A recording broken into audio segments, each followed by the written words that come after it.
The buy box column displays the current buy box price and if the seller is FBA, FBM, or if it's Amazon selling the product. If the buy box is suppressed because there are no sellers or it is priced too high, you'll see no buy box appear.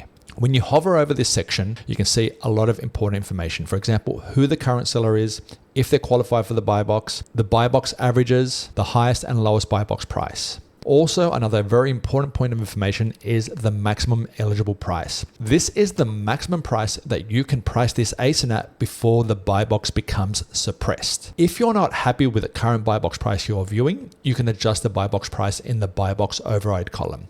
If you wish to quickly enter a new number, you can simply click in the text field and enter a new number there. If you wish to choose from the available options, click on the pencil icon and you can choose all these available options. For example, you can use the current buy box price, the maximum eligible buy box price, the averages, or you can enter your own price from here as well.